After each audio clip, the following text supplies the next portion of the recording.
এই পৃথিবী ভরা যদি থাকে সরিষা, আকাশ পর্যন্ত উঁচা, মাওলানা রুম আলাইহির রাহমা তিনি বলছেন, আর সপ্ত আকাশের উপরে থাকে যদি একটি ছোট্ট পাখি, ওই পাখিটা পৃথিবীতে এসে একটা দানা নিয়ে যাবে, 7 আকাশের উপরে রাখবে, 70,000 বছর বিশ্রাম করবে, আবার আসবে আর একটা দানা নিয়ে গিয়ে 7 আকাশের উপরে রেখে 70,000 বছর বিশ্রাম করবে। মাওলানা রুম বলেন, এমনি করে ওই পাখিটি 70,000 বছরের বিরতিতে একটা একটা দানা নিতে নিতে তামাম পৃথিবীর সমস্ত দানাগুলি যদি 7 আকাশের উপরে নেওয়া হয়েও যায়, তবুও আল্লাহ রাব্বুল আলামিন মানুষের জন্য যে পরকালের জীবন তৈরি করেছেন সেই জীবনের শেষ হবে না। কি বিশাল, কি জীবন যার কোনো শেষ নাই। শুধু বিচারের দিনটা হবে 50,000 সানা মিম্মা তাউদ্দুন। দুনিয়ার হিসাব মতে যে তোমরা গণো, এই গণনা মতে 24 ঘন্টার দিন, 7 দিনের সপ্তাহ, 30 দিনের মাস, 52 সপ্তাহের বছর, এইভাবে করে মাস দিন যেভাবে তোমরা গণনা করো, 50,000 বছর পৃথিবীর 50,000 বছর যত বড় লম্বা, কিয়ামতে শুধু বিচারের দিনটাই হবে এত বড় লম্বা। সুবহানাল্লাহ। সুতরাং সেই পরকাল, এই পরকালের উপরে বিশ্বাস, এটা হলো সবচেয়ে গুরুত্বপূর্ণ একটি বিষয়। কোরআনে কারিমে সম্ভবত এমন কোন পৃষ্ঠা নাই যেখানে সরাসরি অথবা আকারে ইঙ্গিতে পরকালের কোনো কথা বলা হয় নাই। সম্ভবত কোরআনে কারিমের এমন কোন পৃষ্ঠা নাই। কোরআনে কারিমের ভেতরে মওত, হাসর, জাহান্নাম, জান্নাত, তারপরে সিরাত, মিজান, মানাজির কিয়ামত ইত্যাদি, অর্থাৎ মৃত্যুর পরের জীবন সম্পর্কে আল্লাহ পাক কোরআনে যা আলোচনা করেছেন তা যদি এক জায়গায় করা যায়, তা অন্তত গোটা কোরআন শরীফের 1/3 10 পারার সমান হয়ে যাবে। এখন চিন্তা করেন বিষয়টা কতই গুরুত্বপূর্ণ, যার জন্য কোরআনে কারিমে এতটা বিরাট, কোরআনের 1/3 আল্লাহ পাক পরকাল সম্পর্কে আলোচনা করেছেন। খুবই গুরুত্বপূর্ণ বিষয়। এই পরকালের উপরে যারা ঈমান আনবে না, পরকালকে যারা বিশ্বাস করবে না, তাদের সম্পর্কে আল্লাহ পাক বলছেন, ওয়াল্লাযীনা কাযযাবু বিআয়াতিনা ওয়া লিকাইল আখিরাতি হাবিতাত আমালুহুম। পরকালকে যারা বিশ্বাস করবে না, আখিরাতের দিনের পরে যাদের ঈমান থাকবে না, যারা বিশ্বাস করবে না, তাদের জীবনের সমস্ত ভালো কাজগুলি আল্লাহ রাব্বুল আলামিন বরবাদ করে দিবেন। তাদের জীবনের কোনো কাজের কোনো মূল্য নাই, সমস্ত কাজগুলি নিষ্ফল, বেকার, যারা নাকি পরকালকে বিশ্বাস করবে না। পরকালের বিশ্বাসটাই হচ্ছে মানুষের জীবনের সবচাইতে নৈতিকতার মূল ভিত্তি। একটা মানুষের চরিত্র ভালো হওয়ার জন্য পরকালের বিশ্বাসটা সবচেয়ে বড় জিনিস। মানুষ ভালো মন্দ, পরকালের দরকারটা কি? প্রশ্ন উঠতে পারে, পরকালটা না হলে কি হইতো? পরকালটা এই জন্য হবে, এই জন্য দরকার যে পৃথিবীতে মানুষ অনেক ভালো কাজ করে, আবার অনেক খারাপ কাজও করে, দুরকমই করে। যত ভালো কাজ করে, এই ভালো কাজের পুরস্কার পৃথিবীতে দেওয়া সম্ভব নয়। একটা মানুষ এত ভালো কাজ করলো, নামাজ পড়লো, রোজা রাখলো, হজ করলো, যাকাত দিল, তারপরে আল্লাহর দ্বীন প্রতিষ্ঠার জন্য কষ্ট করলো, জেল খাটলো, জরিমানা দিল, ফাঁসির মঞ্চে চড়লো, তার এত ভালো কাজের পুরস্কার এই পৃথিবীতে দেওয়া সম্ভব নয়। এজন্য এমন একটা সময় দরকার যেখানে এগুলি, এই বিরাট একটা লম্বা সময় তাকে পুরস্কার দেওয়া যায়, সেজন্য পরকালের প্রয়োজন।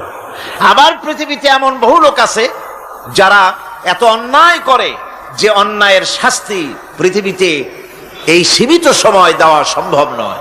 যেমন দৃষ্টান্ত দিতে গিয়ে আমি বলি যে একটা মানুষ যদি একটা মানুষকে হত্যা করে, তাহলে আপনি তাকে ওই একটা হত্যার বিনিময়ে তাকেও আপনি হত্যা করলেন, তাকেও ফাঁসি দিয়ে দিলেন। কিন্তু একটা মানুষ যদি লক্ষ লক্ষ মানুষ হত্যার কারণ হয়, একটা মানুষ যদি অনেকগুলি মানুষ মারে, তাহলে অনেকগুলি মানুষ মারার শাস্তি তো একটা জীবনের উপরে আপনি দিতে পারেন না। তাকে তো, তার জীবন তো একটাই। তার জীবন কয়টা?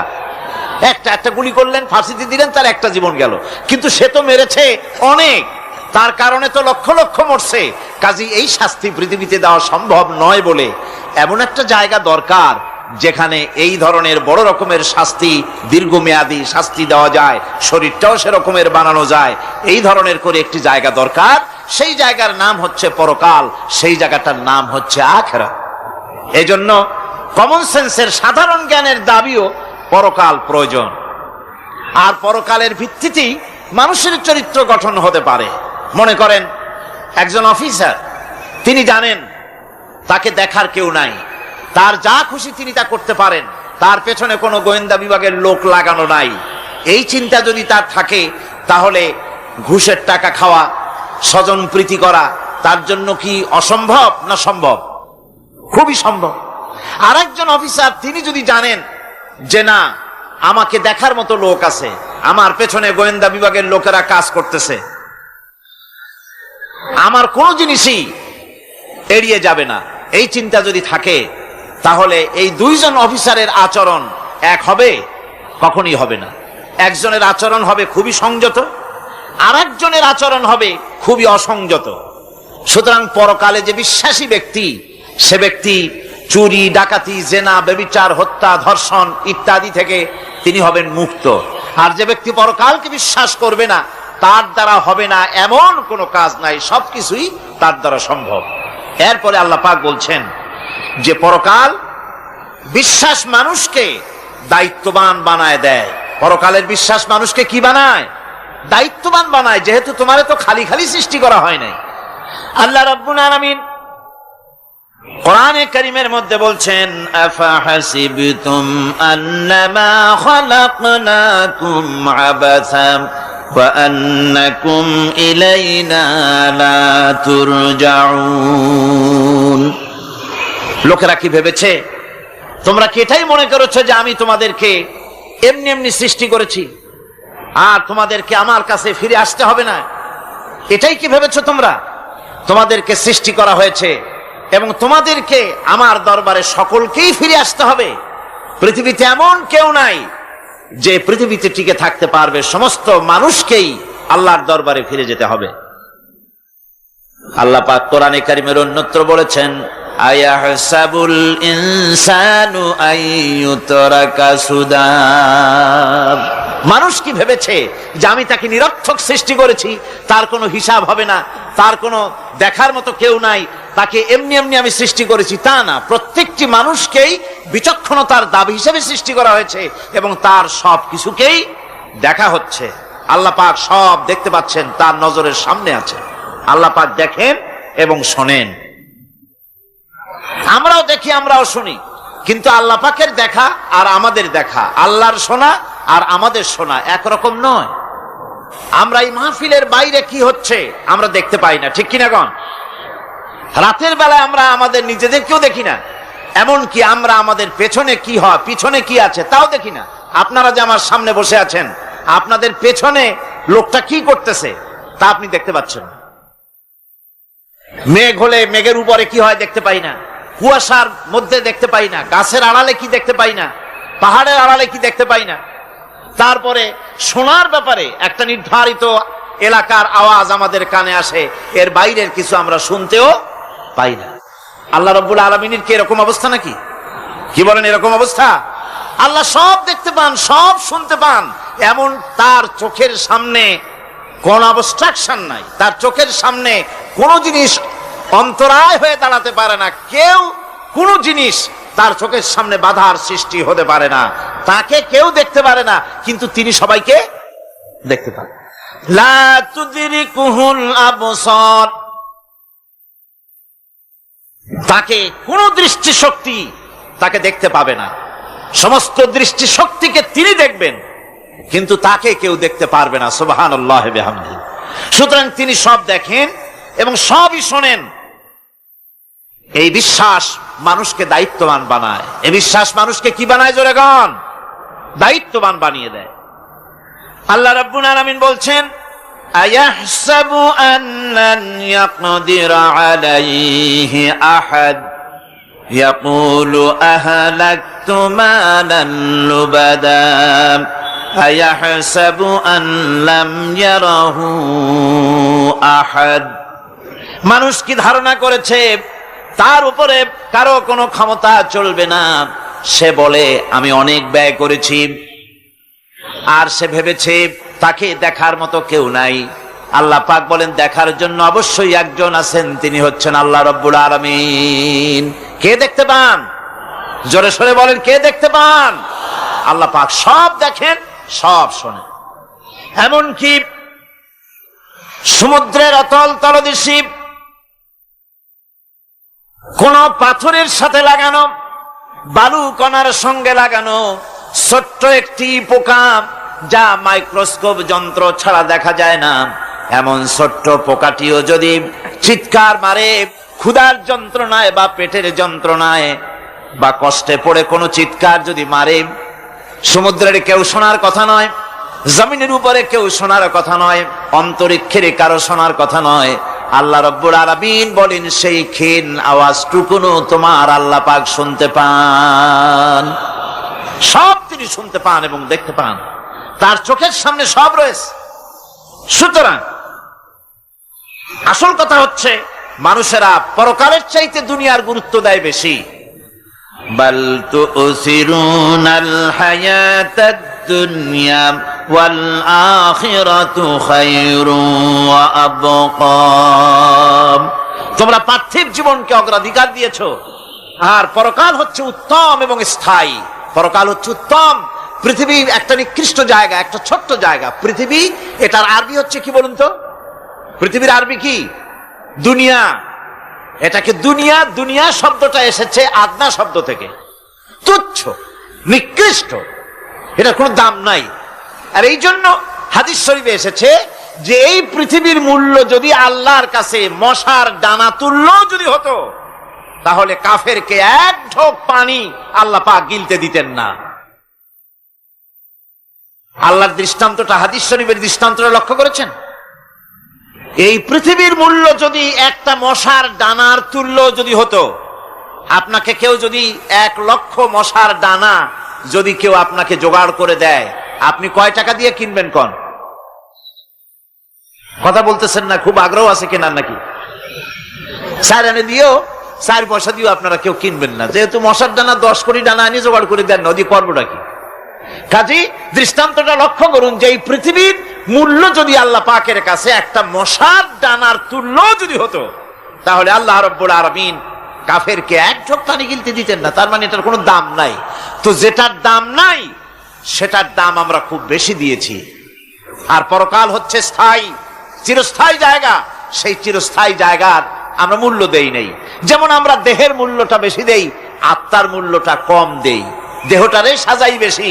এই দেহটার জন্য দেখছেন অবস্থা, শীতকালে কত ক্রিম মাখে, পায়ে ভ্যাসলিন মাখে, মুখে ক্রিম মাখে, হাতে জেলি মাখে, তারপরে ঠোঁটে আরো কিছু মাখে, এরপরে এতগুলি মাইখা তারপরে জামা কাপড় সেন্ট আতর কত কিছু সমানে মাখতে থাকে শরীরের জন্য, এত যত্ন।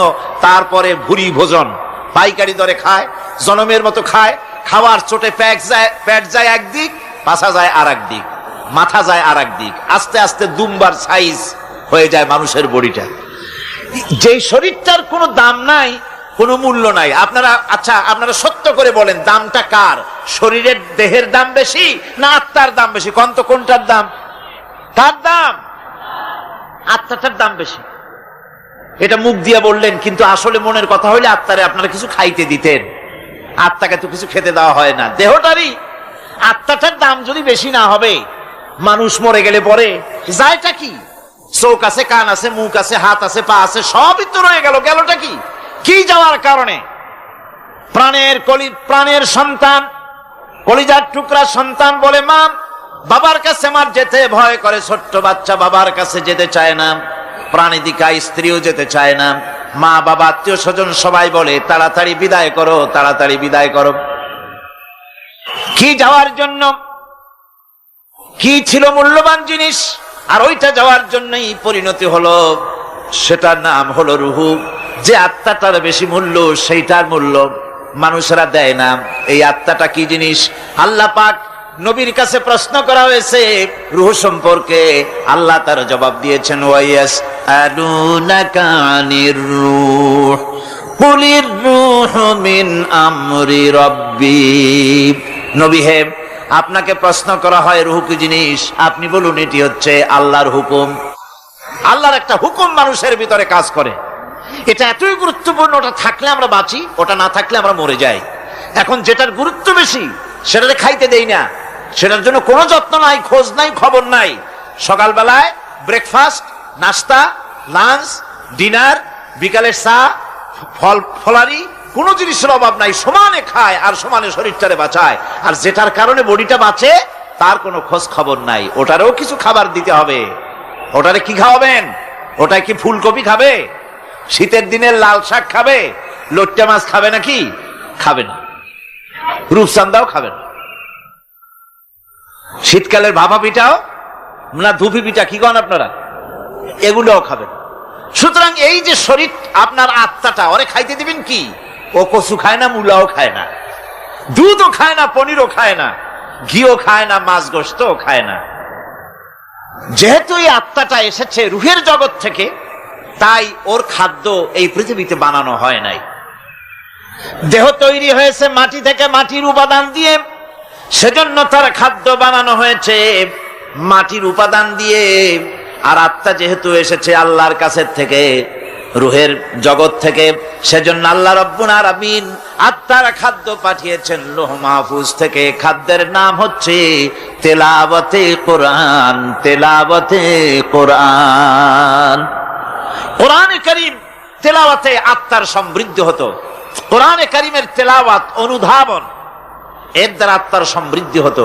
যেহেতু কোরআন হচ্ছে রুহের খোরাক, সেই খোরাক দেওয়া হচ্ছে না তাকে।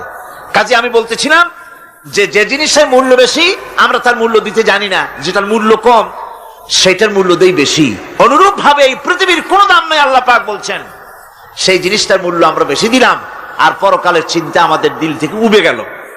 এই জন্য আল্লাহ রাব্বুল আলামিন বলেন, ইন্নাল্লাযীনা লা ইউমিনুনা বিল আখিরাতি যায়্যান্না লাহুম আ'মালাহুম ফাহুম ইয়ামাহুন। যারা পরকালের প্রতি ঈমান আনে না, পরকালকে যারা বিশ্বাস করে না, তাদের ক্রিয়াকাণ্ডকে তাদের কাছে চিত্তাকর্ষক বানায় দেওয়া হয়। আর এভাবে তারা পথভ্রষ্ট হয়ে যায়। দুনিয়া তাদের কাছে বেশি মজা লাগে, দুনিয়াটা বেশি ভালো লাগে। কয় হুজুর, তাফসীরের মাহফিল ভালো লাগে, আবার যখন কীর্তন শুনতে যাই, সিনেমা দেখতে যাই, তাও খারাপ লাগে না, তাও ভালো লাগে। মিলাদ শরীফও ভালো লাগে, কীর্তনও ভালো লাগে, ওয়াজ মাহফিলও ভালো লাগে, গানও ভালো লাগে, সিনেমাও ভালো লাগে। এই যে দুই জিনিস ভালো লাগে, এটা হলো মুনাফিকি রোগ। এটা কি রোগ বলেন না সবাই? এটা কি রোগ? মুনাফিকি রোগ। ঈমানের স্বাদ যখন নষ্ট হয় তখন এই অবস্থার সৃষ্টি হয়। বিষাক্ত সাপ যখন মানুষকে দংশন করে, রাতের অন্ধকারে বিষাক্ত সাপে মানুষকে দংশন করেছে, ওঝা আনা হলো। ওঝা এসে সর্বপ্রথম টেস্ট করবে যে সাপটা কি বিষাক্ত না এমনি সাধারণ সাপে তাকে দংশন করেছে, সাপটা কি ধরনের। এটা টেস্ট করার জন্য সাপে কাটা রোগীর মুখে ওঝা মুখের মধ্যে খুব ঝাল মরিচ অথবা লবণ এটা দেয়। দিলে পরে সে যদি বলে পানি পানি লাগে, খুব ঝালওয়ালা মরিচ কিন্তু মুখে পানি পানি লাগে, বুঝতে হবে বিষাক্ত সাপে কামড়িয়েছে। আর যদি ঝালকে ঝাল বলে, লবণকে লবণ বলে, তিতকে তিতো বলে, তাহলে বোঝা যাবে বিষাক্ত সাপে কামড়ায় নাই। তো বিষাক্ত সাপের প্রধান আলামত হলো এই, বিষাক্ত সাপে যখন মানুষকে কাটে তখন তার প্রথম বিষক্রিয়া হচ্ছে তার রক্তকে জাম করে দেয় আর জিহ্বার স্বাদকে নষ্ট করে দেয়। এই পৃথিবীতে যত বিষাক্ত সাপ আছে সবচাইতে মারাত্মক আর বিষাক্ত সাপ হচ্ছে শয়তান। সবচাইতে বিষাক্ত সাপ কি? এই শয়তান যাকে ওয়াসওয়াসা দেয়, শয়তান যাকে দংশন করে, শয়তান যারে ফুটবল বানাতে পারে, সর্বপ্রথম তার ঈমানের স্বাদ নষ্ট করে দেয়। তখন আখিরাত ভালো লাগে না, তখন মসজিদ ভালো লাগে না, তখন ওয়াজ মাহফিল ভালো লাগে না, তাফসির মাহফিল ভালো লাগে না, তখন সিনেমা পছন্দ হয়, গান পছন্দ হয়, মেলা পছন্দ হয়, সাংস্কৃতিক অনুষ্ঠান, নাচ, উল্টোপাল্টা কাম, এই সমস্ত পছন্দ হয়। আল্লাহর ইসলাম ভালো লাগে না, পছন্দ হয় না। আল্লাহ পাক বলেন, পরকালকে যারা অস্বীকার করে তাদের মনের তাদের জন্য এই দুনিয়াটাকেই তাদের সামনে চিত্তাকর্ষক, তাদের ক্রিয়াকাণ্ডকে চিত্তাকর্ষক করে দেওয়া হয়, আর এর ভেতরেই তারা পড়ে থাকে। ফলে এই সব পরকালে অবিশ্বাসী লোকগুলি অহংকারী হয়। তারা কি হয়? আল্লাহ পাক বলেন, ফাল্লাযীনা লা ইউমিনুনা বিল আখিরাতি কুলুবুহুম মুনকিরাতুন ওয়া হুম মুস্তাকবিরুন। পরকালের প্রতি যারা ঈমান আনে না, পরকালকে যারা বিশ্বাস করে না, তাদের মন সত্য কথাকে অস্বীকার করে, আর এই লোকগুলি অহংকারী হয়ে যায়, ধরাকে সরাক জ্ঞান করে।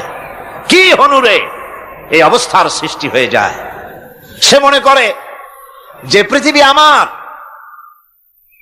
উলট পালট করে দেমা লুটে পুটি খাই, পরকালে বিশ্বাস নাই, যা খুশি সে তখন তা করতে থাকে এবং অহংকারী হয়ে যায়। পরকালীন জীবনের অস্বীকৃতি আজকে নতুন কিছু নয়। আজও এক শ্রেণীর লোক আছে যারা বলে পরকাল বলে কিছুই নাই, আল্লাহ সম্পর্কে বলে দেয়ার ইজ নো গড, স্রষ্টা বলতে কিছু নাই, পরকালকেও বিশ্বাস করে না এমন লোক আমাদের দেশে আছে কিনা? কোন যেরকম আছে কিনা? যথেষ্ট তৈরি হয়েছে এবং বর্তমান সময় বেশি তৈরি হয়েছে।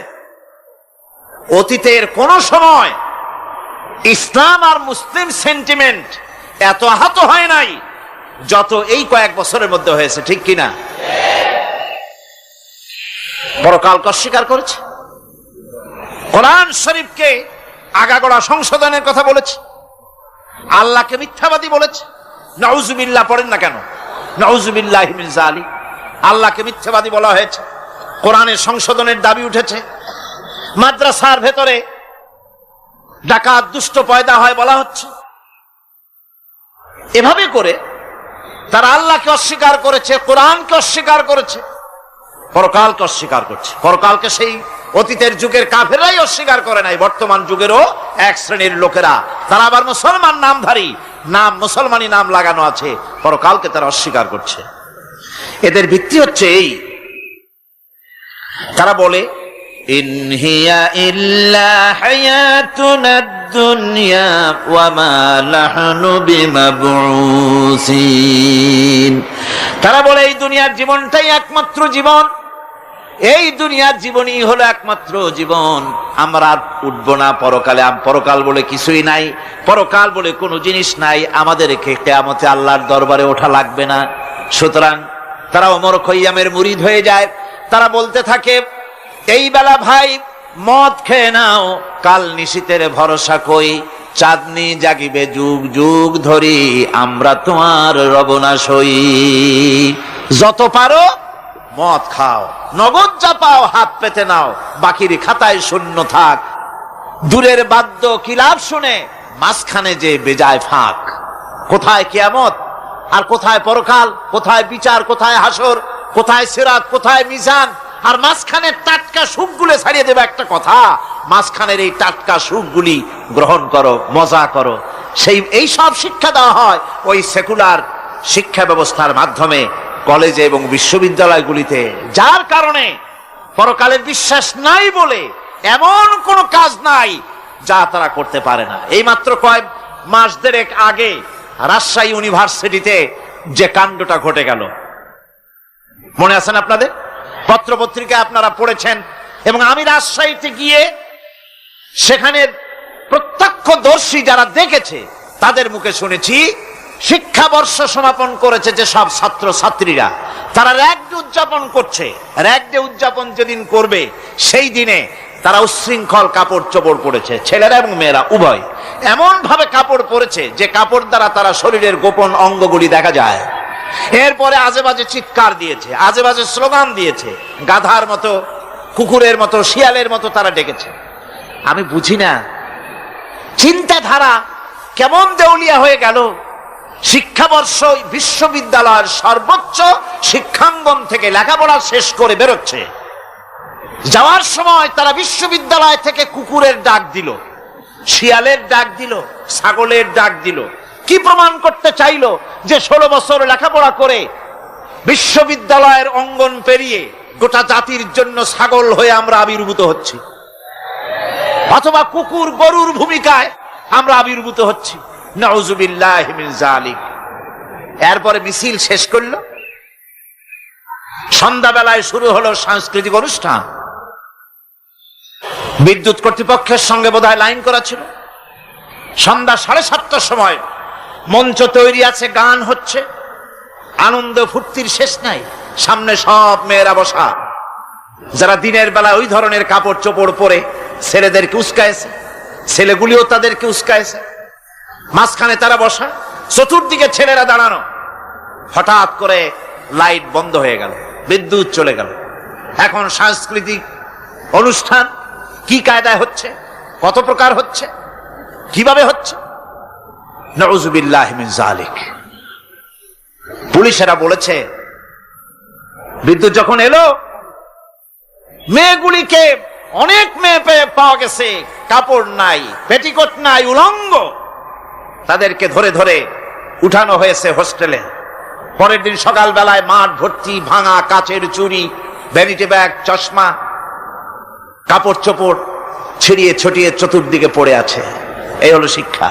নাউযুবিল্লাহি মিন যালিক। আমি কসম করে বলতে পারি, বিশ্ববিদ্যালয়ে যদি কোরআন শরীফের তাফসীর পড়ানো হতো, হাদিস শরীফ যদি পড়ানো হতো, কেউ কেউ বলবেন কোরআন হাদিস তো পড়ানো হয়, বিশ্ববিদ্যালয় কলেজে পড়ানো তো হয়। আমি তো জানি সিলেবাসে 10টা 5টা হাদিস আছে, 2-4 লাইন কোরআন শরীফ আছে, এর কোনো মানে নাই।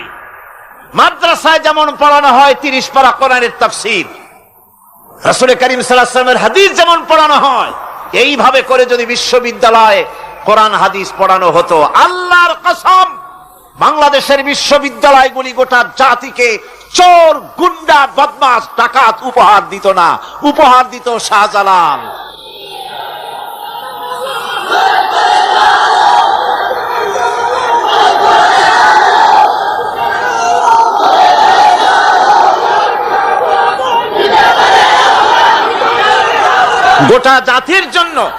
গোটা জাতির জন্য বিশ্ববিদ্যালয় সমূহ উপহার দিতে পারত। উপহার দিত শাহ মখদুম, শাহজালাল, খান জাহান আলী, উপহার দিতে পারত খাজা মঈনুদ্দিন চিশতি, উপহার দিতে পারত খালিদ বিন ওলীদ, উপহার দিত সালাউদ্দিন আইয়ুবী। আল্লাহ পাক তাদের সকলের প্রতি রহম করুন, জোরে কোন আমিন। এরকম উপহার গোটা জাতিকে তারা দিতে পারত। কথা ঠিক কিনা গণ? সুতরাং পরকালকে অস্বীকার করাই হচ্ছে এর মূলভূত কারণ। সেকুলার শিক্ষা ব্যবস্থা হচ্ছে এর মূলভূত কারণ। এই জন্য কোরআনে কারীম আল্লাহ পাক বলছেন, লাইসাল বিররা আন তুওয়াল্লু বুজুহাকুম কিবালাল মাশরিকি ওয়াল মাগরিব। পূর্ব পশ্চিমে কয়বার মাথা ঘুরালা, এইটাই তোমার পুণ্যবান সৎ কাজ হওয়ার এটা নমুনা নয়। প্রকৃতপক্ষের সৎ কাজ হচ্ছে আল্লাহ বিশ্বাস করা এবং পরকালে বিশ্বাস ভিত্তিক জীবন গড়া। ওই কাফেরেরা বলতো, وقالوا ما هي إلا حياتنا الدنيا نموت ونحيا وما يهلكنا إلا الدهر। আল্লাহ রাব্বুল আলামিন বলেন, এই কাফেররা বলতো দুনিয়ার জীবনটাই তো আসল জীবন, আমরা মরবো না, আমরা এখানেই থাকবো, এই জীবনটাই হলো আসল জীবন, এখানেই বাঁচবো, এখানেই মরবো, আমরা পরকাল বলে কোনো জিনিস নাই, আমাদের কোনো ওঠা লাগবে না, যা কিছু হয় যুগের আবর্তন ছাড়া কিছুই হয় না। শুধু তাই নয়, এই প্রশ্ন কাফিরদের মনের ভিতরে মারাত্মক আকার ধারণ করলো। তারা বলল, আইযা মিতনা ওয়া কুন্না তুরাবান যালিকা রাজউম বাঈদ। আমরা মাটির সাথে মিশে যাব, আমরা মরে যাব, মাটির সঙ্গে মিশে যাব, তারপরে আমাদেরকে জীবিত করা হবে। এটা তো জ্ঞান বহির্ভূত কথা, এটা তো মাথায় ঢোকে না, কথাটা কেমন? তারা এভাবে অনেক প্রশ্ন করত। ওয়াকালু আইযা কুন্না ইযামান ওয়া রুফাতান আইন্না লামাবউসুনা খালকান জাদীদা। আমরা মরে যাব, গলে যাব, পচে যাব, হাড্ডি গুড্ডি মাটির সাথে মিশে যাবে, এরপরে আমাদেরকে নতুন করে সৃষ্টি করা হবে, এটা জ্ঞান বহির্ভূত কথা, এটা মাথার মধ্যে আসে না। কে আমাদেরকে চিন্তা করবে মরে যাওয়ার পর? আল্লাহ রাব্বুল আলামিন বলছেন, দেখো আল্লাহ পাক কোরআনে কারীমের ভিতরে যুক্তি দিয়ে বুঝাচ্ছেন যে অবশ্যই তোমাদেরকে আবার জিন্দা করা হবে, তোমাদেরকে উঠতে হবে। তোমরা এই পৃথিবীর অবস্থা পর্যবেক্ষণ করো, তাকায় দেখো আকাশের দিকে, জমিনের দিকে লক্ষ্য করে দেখো। আওয়ালাম ইয়ানজুরু ফি মালাকুতিস সামাওয়াতি ওয়াল আরদ, তারা কি আসমান এবং জমিনের ব্যবস্থাপনা সম্পর্কে চিন্তা ভাবনা করে না? ওই বিরাট আকাশটাকে যে আল্লাহ রাব্বুল আলামিন তৈরি করলেন, এই জমিনটাকে যিনি তৈরি করলেন, তিনি কি তোমাকে মৃত্যুর পরে তিনি কি জিন্দা করবেন না? তিনি কি জিন্দা করতে পারবেন না? কেমনে তোমরা অস্বীকার করতে পারো? দুনিয়ার ব্যবস্থাপনা এবং এই পৃথিবীর আকাশ এবং জমিনের ব্যবস্থাপনা সম্পর্কে তোমরা চিন্তা ভাবনা করে দেখো, অবশ্যই আল্লাহ রাব্বুল আলামিন তোমাদেরকে আবার জিন্দা করবেন। وَكَأَيٍّ مِّنْ آيَاتٍ فِي السَّمَاوَاتِ وَالْأَرْضِ يَمُرُّونَ عَلَيْهَا وَهُمْ عَنْهَا مُعْرِضُونَ। আসমান জমিনে বহু নিদর্শন পড়ে আছে যেগুলি তারা অতিক্রম করে যায়, অথচ সে সম্পর্কে তারা মোটেই চিন্তা ভাবনা করে না। চিন্তার বহু বিষয় আল্লাহ পাক এই পৃথিবীতে রেখেছেন। যারা চিন্তাশীল, যারা জ্ঞানবান, তারা এর দ্বারা বুঝতে পারে। আল্লাহ রাব্বুল আলামিন বলছেন, ইন্না ফি খালকিস সামাওয়াতি ওয়াল আরদি ওয়া ইখতিলাফিল লাইলি ওয়ান নাহার লাআয়াতিন লিউলিল আলবাব। নিশ্চয়ই আকাশ সৃষ্টি এবং জমিন সৃষ্টির ব্যাপারে আর রাত আর দিনের পরিবর্তনের ব্যাপারে যারা জ্ঞানবান তাদের জন্য নিদর্শন রয়েছে। যারা জ্ঞানবান তাদের জন্য চিন্তার বিষয়বস্তু রয়েছে। গবেষণা করো, চিন্তা করো, এই পৃথিবীতে আল্লাহ পাক যা কিছু সৃষ্টি করেছেন তার পক্ষে আবার তোমাদেরকে সৃষ্টি করা মোটেই অসম্ভব নয়। পরকালীন জীবনের সম্ভাবনা সম্পর্কে কোরআন অবিশ্বাসীদেরকে বলছে, দেখো আল্লাহুল্লাযী রাফা'আস সামাওয়াতি বিগাইরি আমাদিন তারাউনাহা সুম্মা ইসতাওয়া আলাল আরশ। সে আল্লাহ তোমাদের নিকট দৃশ্যমান স্তম্ভ ছাড়াই ওই বিশাল আকাশটা তৈরি করেছেন। যারা পরকাল আছে বলে উঠতে হবে একথা যারা বিশ্বাস করে না, তাদের ব্যাপারে আল্লাহ পাক এই যুক্তি দিচ্ছেন, দেখো এই বিশাল যে আকাশটা, এই আকাশে কোনো খুঁটি আছে? কথা বলেন না কেন? এই আকাশে কোনো খুঁটি আছে? কোন রকমের খুঁটি ছাড়াই ওই বিশাল আকাশটা কে বানিয়েছেন? জোরে চিৎকার দিয়া বলেন, কে বানাইছেন? এই যে শামিয়ানা, একটা বিশাল প্যান্ডেল, এই প্যান্ডেলে খুঁটি আছে না নাই? শুধু আছে না, একটা দুইটা না, জনমের মতো খুঁটি আছে। চতুর্দিকে তাকায় দেখে কত খুঁটি। এতটুকু একটা শামিয়ানায় শত শত খুঁটি লাগতেছে। কাপড়টা ধারণ করবে বলে, কি ধারণ করবে? কাপড়। আর অত বড় বিশাল আকাশ, সে আকাশটার কোনো খুঁটি আছে? আল্লাহ পাক বলছেন, কোন দৃশ্যমান খুঁটি ছাড়াই এত বড় বিশাল আকাশটা তোমার মাথার উপরে দাঁড়িয়ে আছে এবং আল্লাহ পাক আরশের উপরে দীপ্তমান হয়ে আছেন। এগুলি দেখেও কি তোমার মাথার মধ্যে কোনো চিন্তা আসে না যেটা কি করে সম্ভব হলো? অনেকে তো এমন আছে শিক্ষিত লোক, তারা আবার বলে কি, কয় যে না আকাশ বলে কিছু নাই, ওই অনেক দূরে তো সেই জন্য নীলে নীলে দেখা যায়, আসলে কিছু নাই। আকাশ, কোরআনে কারীমের মধ্যে আকাশ সম্পর্কে যে কথা বলা হয়েছে, বিশাল, যার কোনো কুল নাই, কিনারা নাই, মহাশূন্য। আমি সামনে বলবো আকাশ সম্পর্কে কথা আসতেছে। আল্লাহ পাক বলছেন, দেখো ওই বিশাল আকাশটাকে আমি সৃষ্টি করে রেখেছি, কোনো খুঁটি লাগাই নেই। তোমার মতো একটা ছোট্ট মানুষ সৃষ্টি করেছি, মরে যাওয়ার পর মাটির সাথে মিশে যাবা, আবার তোমাকে যে আমি উঠাবো, এ ব্যাপারে তোমার চিন্তার মধ্যে দুর্বলতা আসলো কেন যে সেই আল্লাহ রাব্বুল আলামিন তোমাকে উঠাতে পারবেন না? وسخر الشمس والقمر كل يجري لأجل مسمى।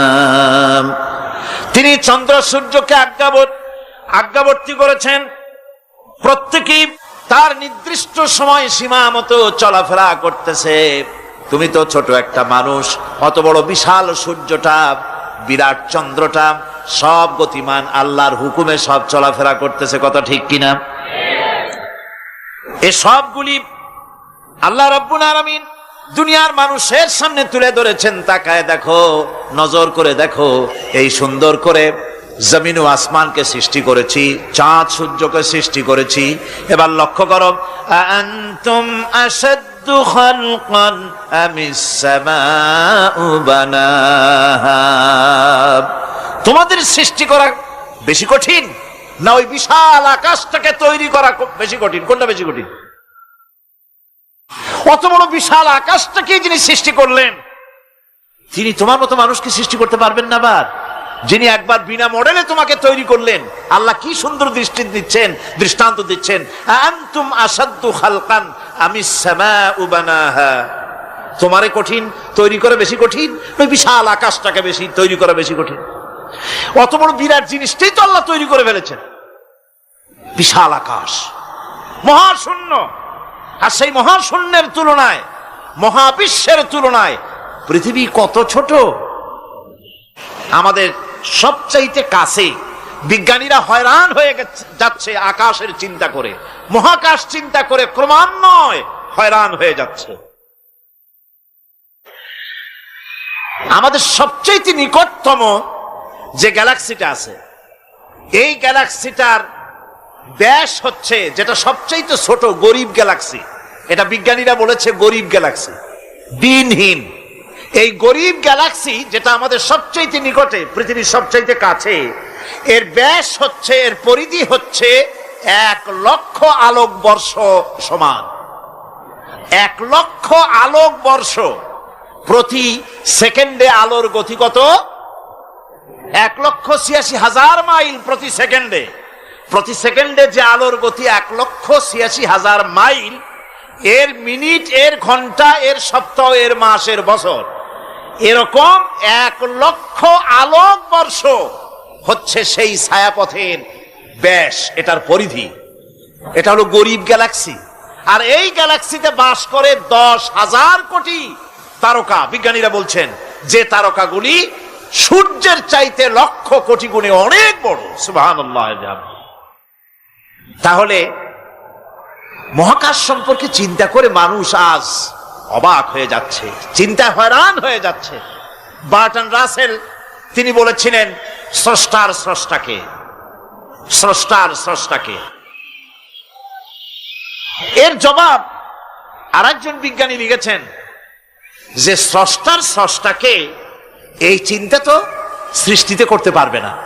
স্রষ্টার কোনো স্রষ্টা নাই। পৃথিবীতে যত স্রষ্টা আছে, মাইক যে তৈরি করেছে সেও একজন স্রষ্টা, ঠিক কিনা? কোন কথা বোঝেন তো আমার? মাইক যে তৈরি করেছে সেও একটা স্রষ্টা, ওই প্যান্ডেল যে তৈরি করেছে সেও একটা স্রষ্টা, চেয়ার টেবিল যে সৃষ্টি করেছে সেও একটা স্রষ্টা। কিন্তু এরা কেউ পূর্ণাঙ্গ স্রষ্টা নয়, কারণ এই মাইকটা তৈরি করার যত উপাদান, সমস্ত উপাদান আল্লাহ রাব্বুল আলামিনের তৈরি করা। কথা ঠিক কিনা? তুমি শুধু অ্যাসেম্বল করেছো, তুমি শুধু এগুলোকে এক জায়গায় করেছো। তোমার বাপেরও ক্ষমতা নেই লোহা তৈরি করা। পারবা লোহা তৈরি করতে? আরে কথা কন না কেন মিয়া সাহেব? পারবেন লোহা তৈরি করতে? পারবেন একটা বাঁশ বানাইতে? বাঁশ হোক, লোহা হোক, যা সব বাদ দেন, মাথার একটা চুল বানাইতে পারবেন? পাট দিয়া, রং দিয়া পরচুলা বানাইতে পারবেন, কিন্তু চুলের মতো করে একটা চুল বানাইতে পারবেন না। মানুষের শরীরের রক্তের মতো করে 1 ফোঁটা রক্ত মানুষের শরীরের বাইরে বানান তো দেখি। তাহলে মানুষের যখন রক্তের প্রয়োজন হয়, তখন মানুষের কাছ থেকে রক্ত ধার নেওয়া লাগতো না, ফ্যাক্টরিতে রক্ত তৈরি হয়ে থাকতো, কোনো অসুবিধা হতো না। 1 ফোঁটা রক্ত বানানোর শক্তি গোটা পৃথিবীর মানুষের নয়। সুতরাং তোমরা স্রষ্টা হলেও তোমরা হচ্ছ নাকের স্রষ্টা। ধার করো, অন্যের জিনিস ধার করিয়ে বানাও। মুকাম্মাল স্রষ্টা হচ্ছেন কে? আসল স্রষ্টা কে? এরকম বললে হবে না। গায়ের সমস্ত শক্তি দিয়া বলেন আসল স্রষ্টাকে। ওই বিজ্ঞানী বলছেন যে বার্ট্রান্ড রাসেল বলছে স্রষ্টার স্রষ্টাকে, স্রষ্টার স্রষ্টা তুমি খুঁজে পাবে না, তোমার মাথায় ঢুকবে না, আগে সৃষ্টি চিন্তা করো।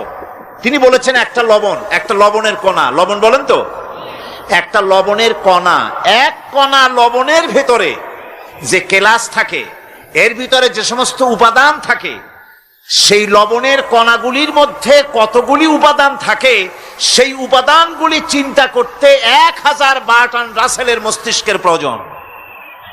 তো একটা লবণ কণার ভিতরে কি আছে সেইটাকে উদ্ধার করার জন্য যদি 1000 বার্ট্রান্ড রাসেলের মস্তিষ্ক লাগে, তাহলে গোটা বিশ্ব আকাশ আর জমিন যিনি সৃষ্টি করেছেন তাকে চিন্তা করা কি তোমার মগজে কুলাবে? দুনিয়ার প্রথম দিন থেকে শুরু করে কিয়ামত পর্যন্ত মানুষ, যত মানুষ এসেছে আর যত মানুষ আসবে, স্রষ্টা সম্পর্কে চিন্তা করার একটা অসম্ভব ব্যাপার।